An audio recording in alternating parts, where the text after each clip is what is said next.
Hi friends, we are back again with the geography class. I hope you remember what you have taken in the last class. That is about resources and different types of resources, the classification of resources based on ownership, availability and so on. And towards the end we said the resources are very much limited. Most of them are not renewable. Therefore, we have to take care of it. We have to take maximum extra care to preserve it and use it in the most useful way. And we have to think about the future as well. That is called planning. And that planning is very important for development of any country. And so today let us see how is our government planning to use and utilize the resources that are in India. How is the planning of India is going ahead with the utilization of resources and with an eye on overall development of India, not just development of one region but overall development of India. That is our content today. So we will have about resource planning in India. We know the resource planning, it is not just simply sitting and planning, but it involves certain phases, certain processes there. And first process we can say it is identification. We have to identify.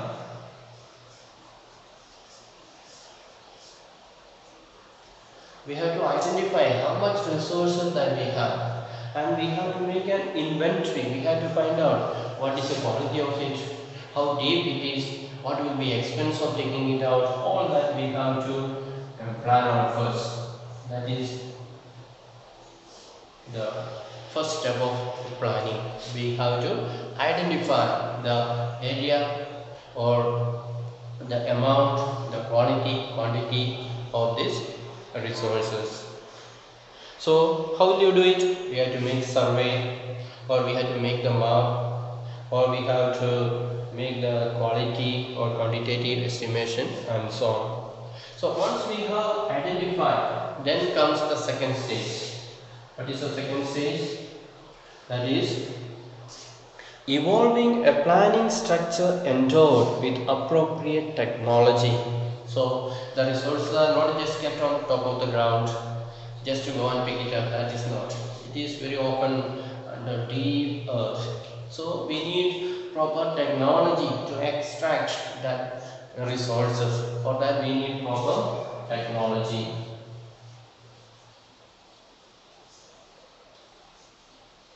We need proper technology. Most of resources people are not able to use because the technology is not developed. They are still with that old technology. Modern technology or the required technology is not developed. Therefore, the resources remain inactive and unutilized.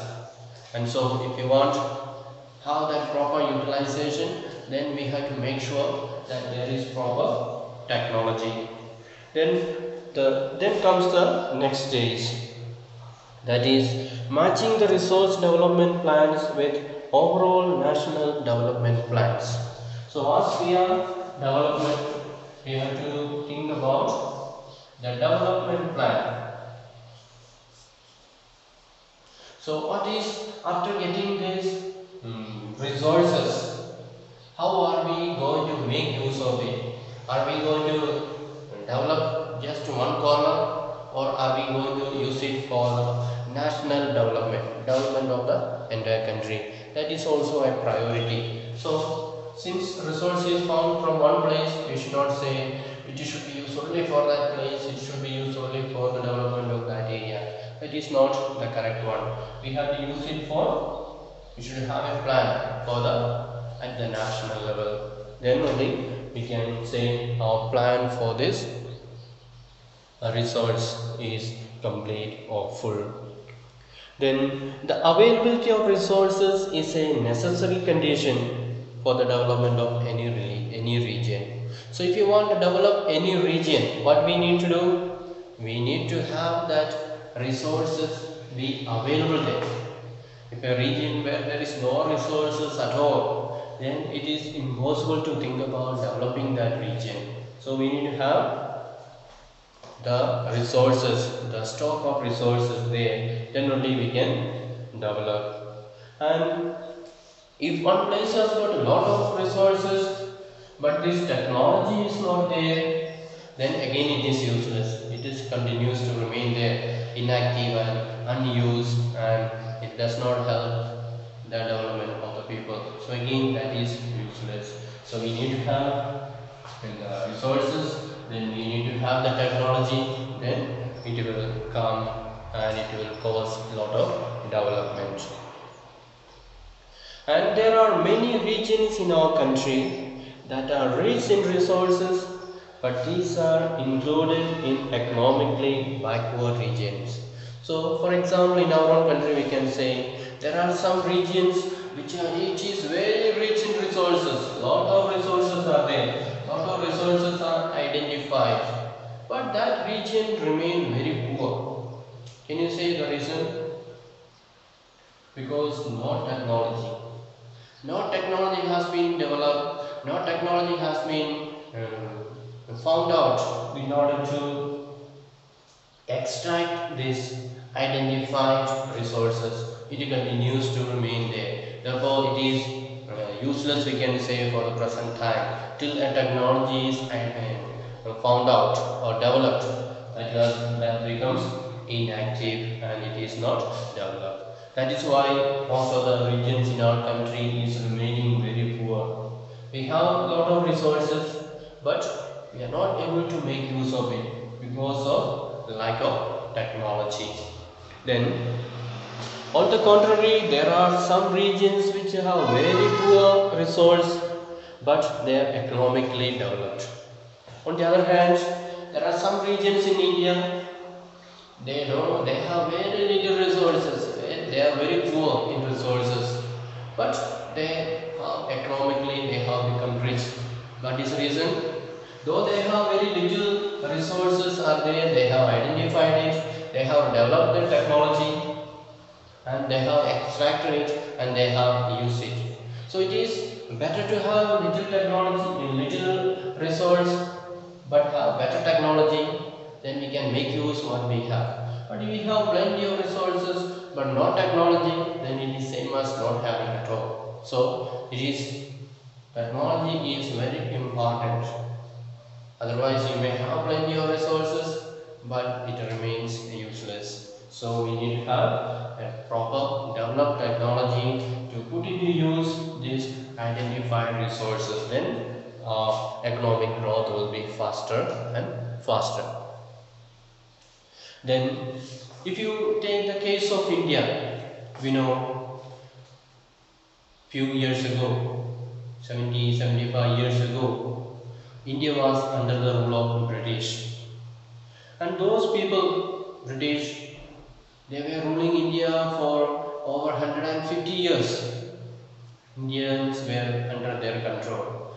And these foreign forces, they came to India mainly not for ruling India, but they came to do trade with India. They saw India is very rich in spices, very rich in minerals, very rich in other cotton products like cotton and so on. So they wanted to carry these products to their country, and they want to sell it there, and they want to make money. They wanted to do business. That was their intention. So they came to India. They started exploring which are the areas there is resources, which are the areas there is cotton growing or tea growing and so on. They have identified it. They found it is very good or very rich in all these minerals and resources, and they realized the best thing is to colonize this, control this area, so that we can take everything for ourselves. Otherwise, we have to take little and go away. So they realized that it's better to stay on here and control these people and take out all these resources, take out all these minerals, and become rich. That was their intention. That is how they control India. And Indians could not do anything because there is resource or no resource, it is same for India. Because we don't have the technology, we could not make use of it. But the people who came from outside, the Europeans, the Americans, or the English, they when they came to India, their technology is already developed. They know how to make use of it. They know how to extract it, and so they use their technology and they extracted everything from India and they carried it to their own country and they developed their country. And so Indians remain and continue to remain poor. In spite of having a lot of resources, a lot of minerals, India continued to remain poor. While other places, other country people, they had no resource but they became rich and rich. Why? Because they had the technology. With that technology they came to India, they took out all the resources and they carried it to their country and they developed their country. So this is more important. The technology is more important. Otherwise, even if we have plenty of resources, it will simply remain there and it will remain useless and somebody else will make use of it. So that is the history of India. That is from that past mistake, from that past experience, we have to learn that whatever resource that we have, we should be able to make use of it for the good purpose, and for that we need a proper technology, better technology in order to bring out the best use of the resources that are there in our country. So let us see now how to do the conservation of resources. So we have identified it, we have with our technology we know how to take care of it, and we know how to make a plan for the development of the entire country so that people everywhere in the country, all over the country, will receive that benefit of development. That is the plan. Now let us see how to do the conservation of resources. In earlier classes we said that resources are not just meant for today, it is meant for the future generations as well. It is meant for future generations as well.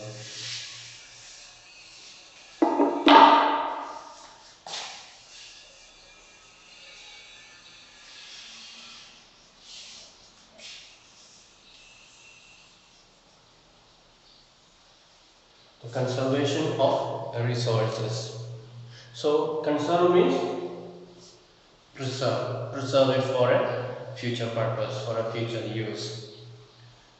So resources are vital for any developmental activity. So we have already said, if we have no resources, then no development is possible. We will remain poor and we will be living in the, you can say, in the stone age, where there was no resources, no minerals were used. People were just living from hand to mouth. So we also will go back to that old age.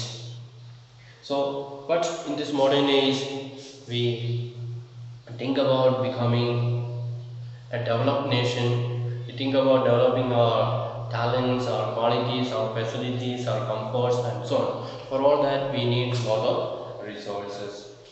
But irrational consumption and overutilization of resources may lead to socio-economic and environmental problems. So, if it is good that we need the resources and it is good that we make use of these resources, but we should not just think, oh, there's plenty of resource, let me make use of it maximum, let me finish it up, let me enjoy, let me develop maximum. That should not be our intention. So we have to use it rational way. We have to use our reason. All that I have, if I finish it up today, then I have nothing more for tomorrow. How will I survive tomorrow? I should think about that also. So I need to do that proper planning. I need to do that proper proper calculation. So the resources that are there in the nature is not just meant for me alone. It is also meant for the future generations. So they also need to enjoy the benefit of these resources, benefit of this development, and therefore I need to use very calculatively, very practical way, very rationally. I have to plan out, and then I have to use. Then only I can really say I am a reasonable human being. Otherwise, I will be selfish, I will be greedy, I will be using all my things. So, our Gandhiji used to say that there is enough and more things in the nature to satisfy the needs of the people, but there are not enough things to satisfy the greed of the people. So, the need and the greed.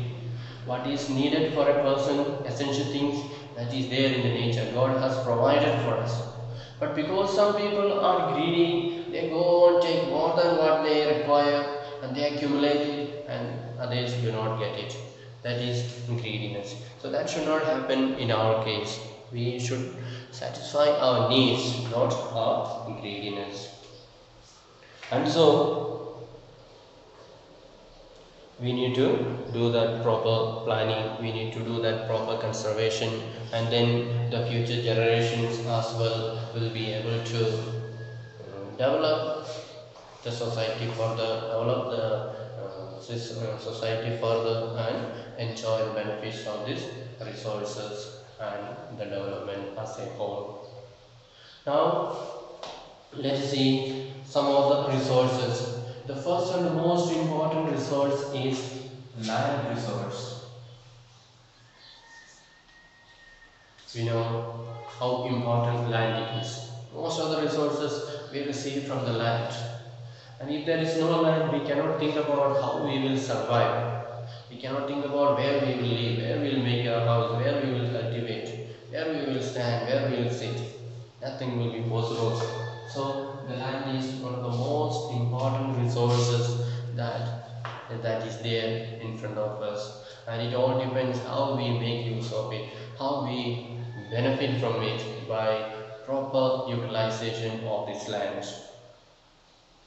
And we know we are living on this land, and we perform our economic activities on land, and we use it in different ways. Thus, land is a natural resource of utmost importance.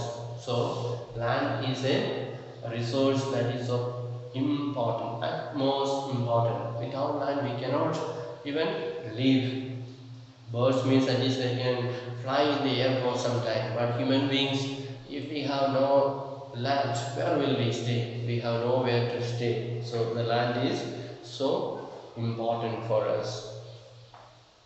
And it supports natural vegetation, wildlife, human life, economic activities, transportation, communication systems, everything. So we know everything is taking place on the land. What are they? The vegetation is grown in the land, that is, the cultivation is taking place in the land. Then the wild animals are living on the land, the human animals are living on the land. The economic activities are taking place, the business, the trade, transportation, everything is taking place on the land. Then the communication systems, the offices, everything is set up on the land. If no land means none of these things will be there. So the land is so important for us. Yet land is an asset of a finite magnitude.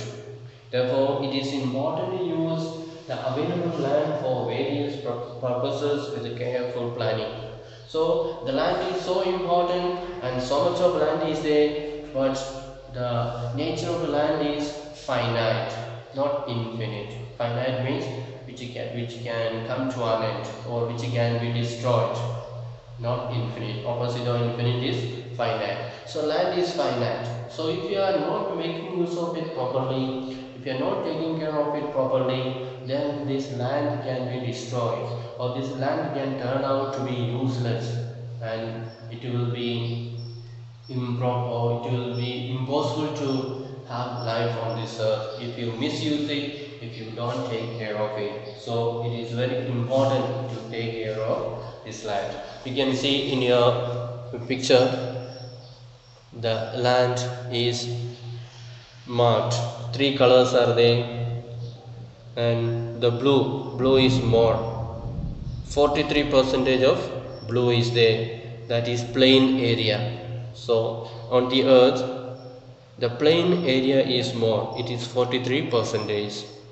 Then second one is the brown color, the mountains, that is 30%. So 30% of the land is covered by mountains. Then the rest yellow, that is 27%, that is plateaus. So these are the three types of land we can divide into, that is plain land, then mountains, then plateaus. So plain is the largest amount, that is 43%, followed by mountains, that is 30%, and plateaus means little higher areas or higher land, that is called plateaus, that is 27%. So let us see how this utilization, how this land is utilized or made use in our country, or what is the situation, how are they made use of, that is land utilization.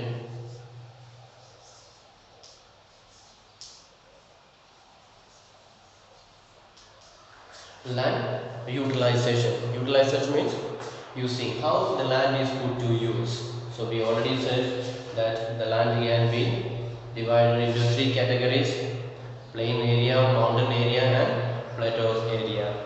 Now let us see how are they used. So one use of the land is, it is used for forest. So we know forests are very much essential because it is they that is balancing the ecosystem. If the trees are not there, we know what will happen.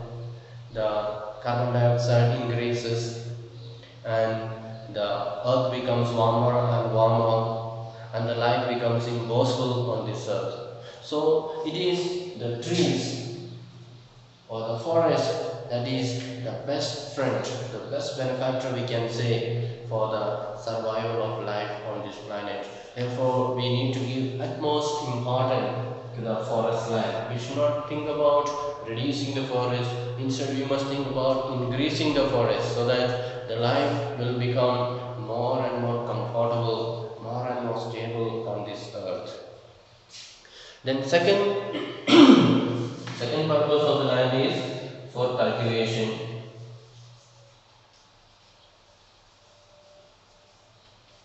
For cultivation, we know there are different types of cultivations. Some do the June cultivation, some do the wet cultivation like paddy field, and so we cultivate in a water place, that is called wet cultivation. June cultivation is usually done on the hilltops where there is no stagnant water. Then there is, people cultivate once in a while. Some places they can cultivate 3 times in a year in the same place. Sometimes some places they cultivate only twice, and some places they cultivate only alternative years. One year they will cultivate, following year they will keep the place vacant, and then following year they will take again, plant again, and so on. So different types of cultivations are there.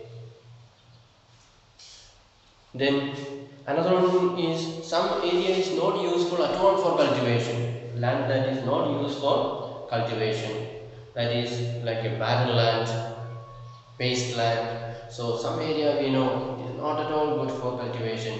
It remains simply barren land, which even if you cultivate, even if you plant something, it will not produce anything. It will be a wasteland, that is barren land or wasteland.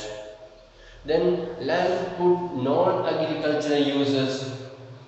So there are some land which cannot be used for agricultural purpose. For example, the house that is used for making buildings, we can't use that land again for cultivation because building is already there. Then a lot of area is taken for making construction of roads, railways, and so on. Then also for constructing factories and other buildings.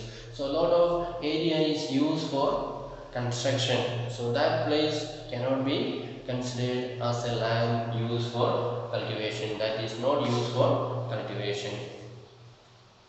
Then there are other uncultivated areas again. There are also still areas that are not used for cultivation. That is permanent pastures and grazing land.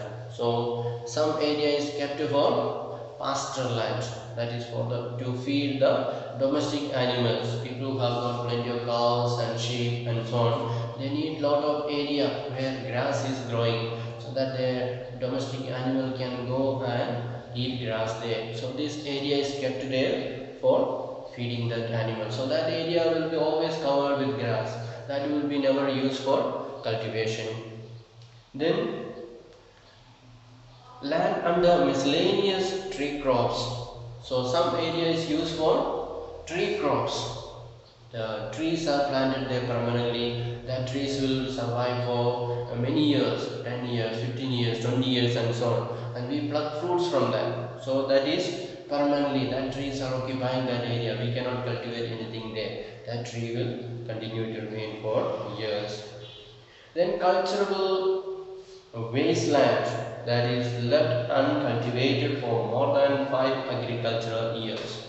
So there are some areas which can be cultivated, the land is good, but nobody is making use of it. Maybe that owner is not interested, so that land is remaining there more than 5 years without cultivation. So that is also considered as a land that is not used for cultivation. If the people are there, if the people have interest, then they can make use of it, they can cultivate and they can produce something. But they are not interested, so it is simply remaining there uncultivated for more than 5 years. Then people used to do fallow. Fallow means they cultivate for some time, then they leave it free so that the soil can reconstitute again and become fertile again. So that is called fallow land. So the place is left there for becoming rich again, thus make the soil rich again. Then other than current fallow, that is there are some years which are left not for following as such, but simply left there. Sometimes they will cultivate, sometimes they will not cultivate and so on. So no irregularity. Then there is net sown area. That means the area where there is regularly cultivation is taking place. That is called net sown area. Then all these areas, some those who are cultivating once in a year, some those who are cultivating twice in a year or thrice in a year, all these area together, that is called gross cropped area. Gross cropped area.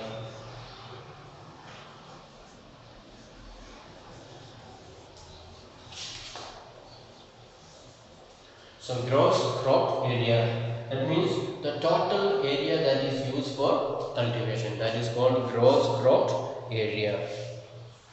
Then,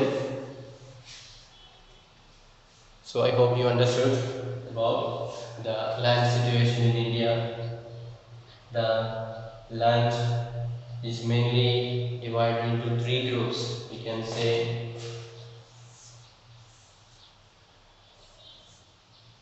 one is plain land, another one is mountains, another one is plateaus. And this land, what are the things growing here? Some land is used for forest, which is very important. According to the rule of the country, 33% of the total area, total land, 33% of the total land should be under forest. That is the rule of the country. Then some area is used for cultivation, and some area cannot be cultivated, non-cultivated.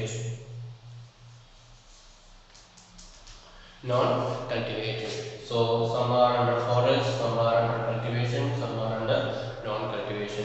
And cultivation also, we said different types are there. Some places it is followed. They cultivate once, then they leave it free. And some places they cultivate continuously, once in a year, twice in a year, or thrice in a year, and so on.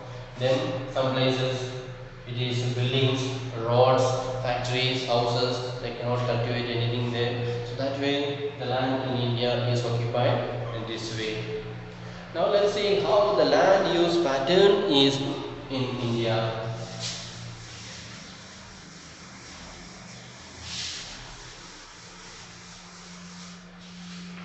Land use pattern.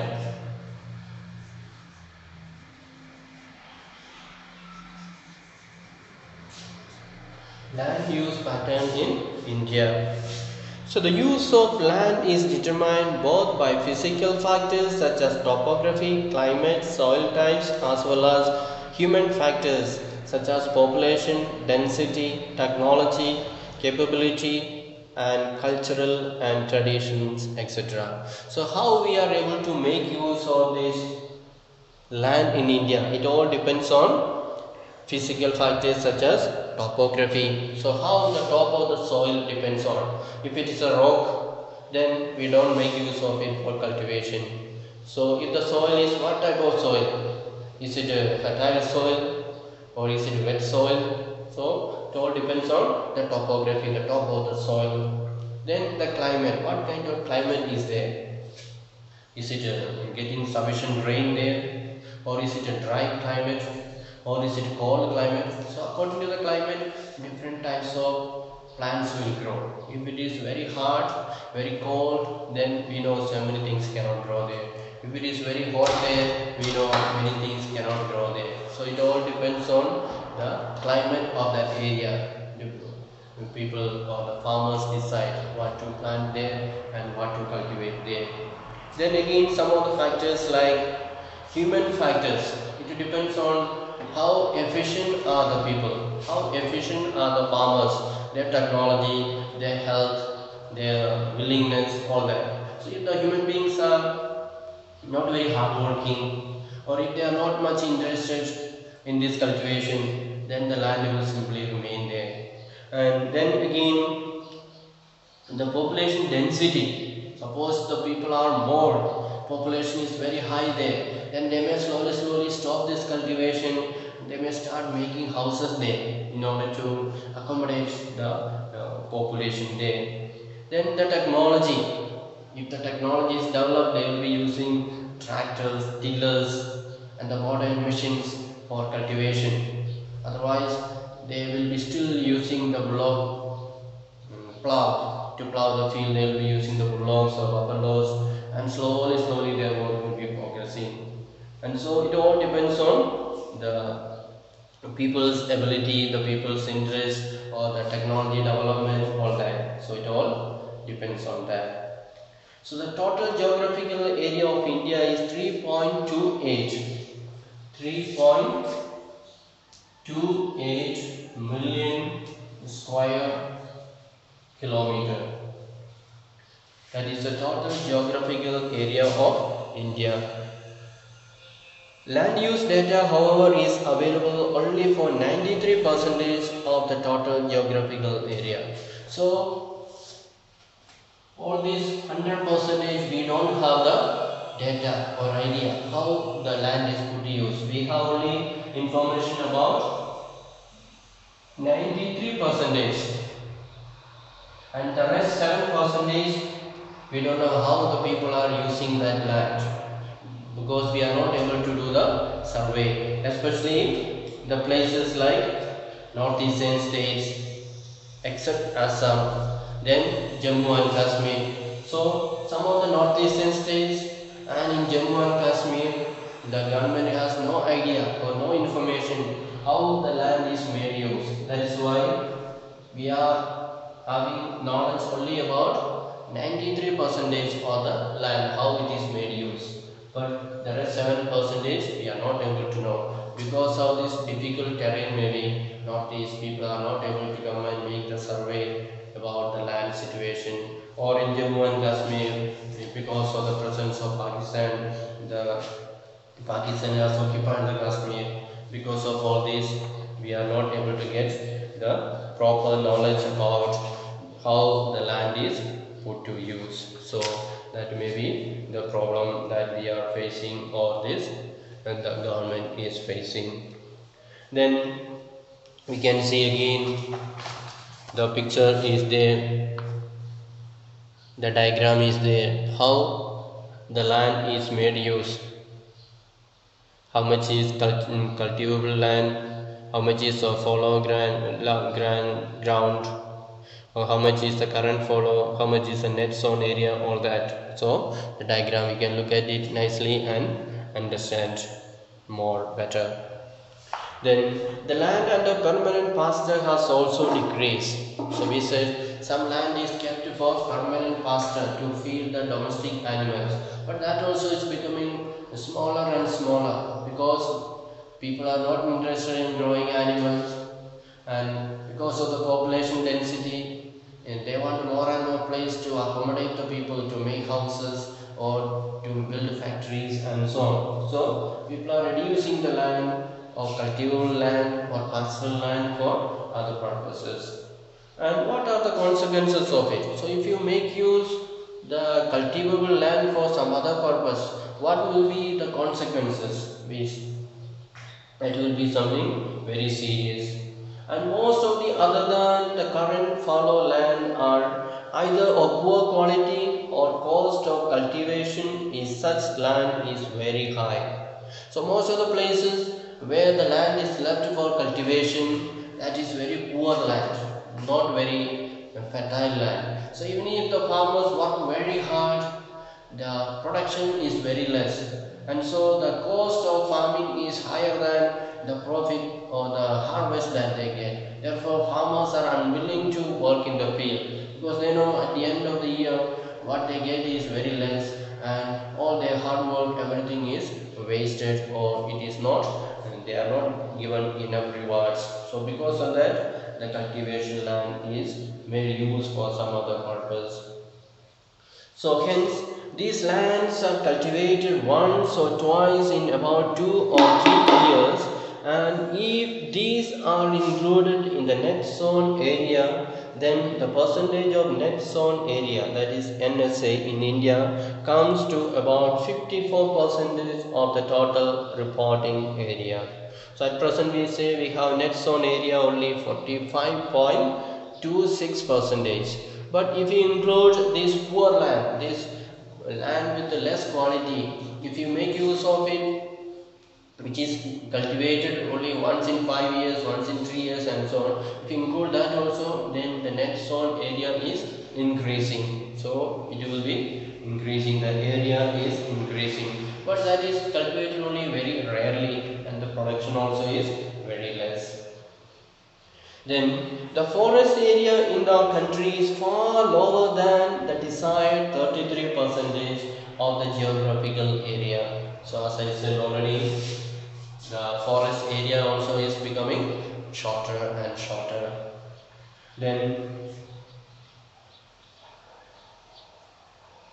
it was considered essential for maintenance of the ecological balance. So the forest is very much important to keep the ecological balance. If no trees are there, as I said in the beginning, the oxygen level will go down and the people will struggle to live because the temperature will be increased and life on this earth will be a tough thing. And the livelihood of millions of people who live in the fringes of this forest depends upon it. And also, a lot of people are depending on this forest. They go to the forest, collect the dry wood for their fuel, they collect the nuts, the fruits, and also a lot of products we get from the forest. So, a lot of people who are living on the side of the forest, they completely depend on this, and so if the forests are reduced, then those people's livelihood also will be affected. And a part of the land is termed as wasteland and put to other non-agriculture uses.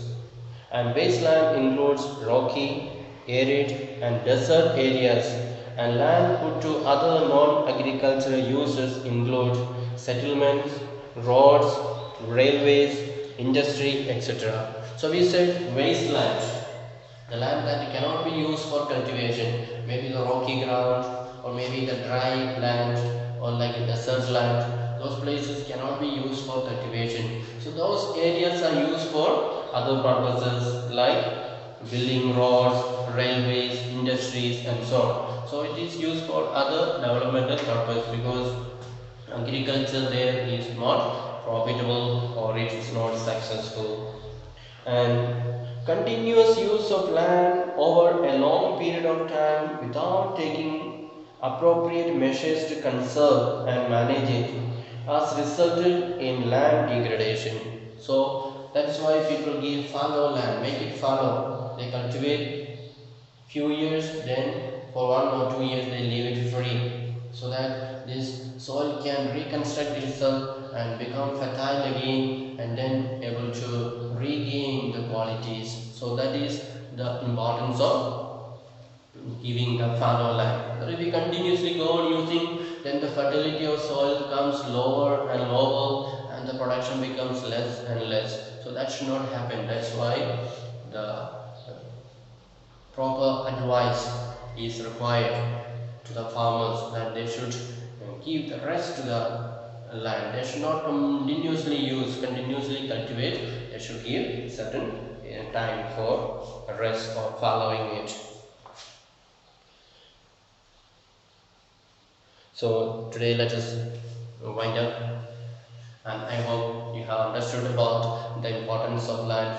Most of the things you have already learned in the previous class, so it is only a just repetition, and so that it will remain in your mind firm and strong always. So if you have any doubt or anything, you are most welcome to clarify again, and I will strongly advise you to read this lesson again and again, not just simply listen alone, but read your textbooks again and again. Then the points that you have heard will remain in your mind, and that will help you to store these ideas, this knowledge in your mind. Okay, bye. See you in the next class. Bye.